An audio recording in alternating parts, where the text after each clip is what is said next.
নিম বেগুন বাঙালির পাতে এক ঐতিহ্যবাহী ও স্বাস্থ্যকর নিরামিষ পদ, যা মূলত গরমের শুরুতে শরীর ঠান্ডা ও সুস্থ রাখতে খাওয়া হয়। তেতো নিম পাতা এবং মিষ্টি বেগুনের মেলবন্ধনে এর স্বাদ হয়ে ওঠে অনন্য। তাহলে বুঝতেই পারছো আজকের রেসিপিটা নিম বেগুন। চলো রেসিপিটা শুরু করে দিই। নমস্কার বন্ধুরা, হরেক হরেক কম্বাতে তোমাদের স্বাগত। এখানে এক আটি নিম পাতা নেওয়া হয়েছে, ডাঁটি থেকে কচি নিম পাতাগুলোকে নেওয়া হচ্ছে। কোন ঋতুতে কী খেলে শরীরটা ঠিক থাকবে, প্রকৃতি কিন্তু খুব সুন্দর করে সাজিয়ে রেখেছে। ডাঁটি থেকে পাতাগুলোকে নেওয়া হয়ে গেছে, এবার একটা মাঝারি সাইজের বেগুনকে কেটে নেওয়া হচ্ছে। নিম পাতা ভাজা গন্ধটা কিন্তু বেশ লাগে। যারা খেতে ভালোবাসো তাদের তো ভালো লাগবেই, যারা খেতে ভালোবাসো না তারা কচি নিম পাতাটা দিয়ে করবে, তাহলে তেতোটা কম লাগবে। নিম বেগুন খেতে আমি খুবই ভালোবাসি। আরেক রকমভাবে মা করে, সেটাও খেতে আমার খুবই ভালো লাগে, একদিন সেটা দেখাবো। কাটাকাটি হয়ে গেছে, এখন ধুয়ে নিচ্ছে।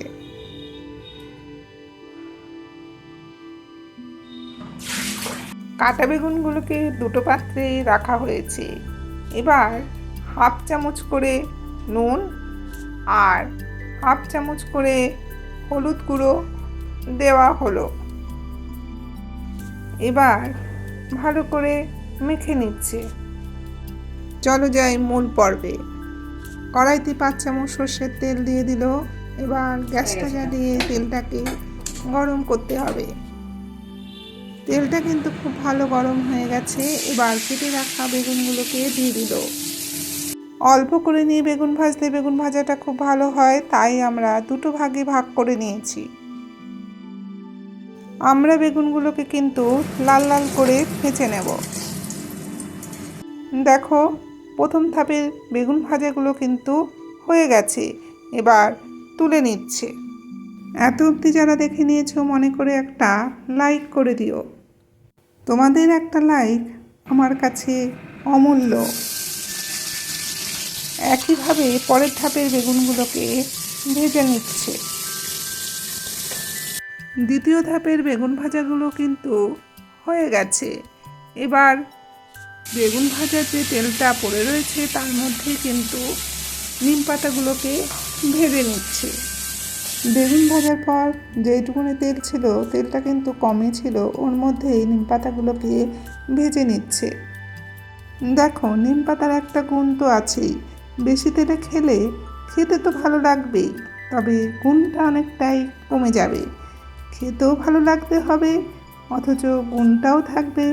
এইভাবে কিন্তু রান্নাটা করতে হবে। সত্যি বলতে কি, খেতে কিন্তু দারুণ হয়েছে, আর সেই রকমভাবে তেতো কিন্তু লাগেনি। নিম পাতার ভাজা গন্ধটা দারুণ লাগছে। বিহাইন্ড দ্য ক্যামেরায় আমরা বলাবলি করছিলাম যে ক্যামেরার ওপারে যারা আছে তারা এই গন্ধটা পাচ্ছে কি না। উত্তরে আমার মাসি বলে উঠল, যদি ভালোবেসে থাকে তাহলে এই গন্ধটা মন থেকে ঠিকই অনুভব করতে পারবে। তোমাদের সঙ্গে কথা বলতে বলতে নিম পাতাগুলোকে মুচমুচে করে ভেজে নেওয়া হয়েছে। তার মধ্যে বেগুনগুলোকে দিয়ে কিছুক্ষণ ভেজে নিয়ে গ্যাসটাকে অফ করে দিল। আমাদের নিম বেগুন কিন্তু রেডি গরম ভাতে প্রথম পাতে খাওয়ার জন্য। তোমরা যারা এখনও এই মরশুমে নিম বেগুন খেয়ে ওঠোনি তারা দেরি না করে খেয়ে ফেলো। আর যারা তোমরা একদমই তেতো খেতে পছন্দ করো না তারা একবার এই পদ্ধতিতে বানিয়ে খেয়ে তো দেখো। গ্যারান্টি দিয়ে বলছি, খেতে কিন্তু খারাপ লাগবে না, আর সেরকমভাবে তেতোও লাগবে না। তোমরা আরও কী কী পদ্ধতিতে খাও কমেন্টে অবশ্যই জানিও। তোমরা যারা অলরেডি আমার পাশে আছো তাদের জন্য রইল শ্রদ্ধা ভরা ভালোবাসা। নতুনদের জন্য রইল অন্তরের ভালোবাসা। তোমরা সবাই আমাকে উৎসাহিত করে সমৃদ্ধি করো। তোমরা সবাই ভালো থেকো, সুস্থ থেকো। আবার দেখা হবে অন্য এক নতুন ভিডিওতে।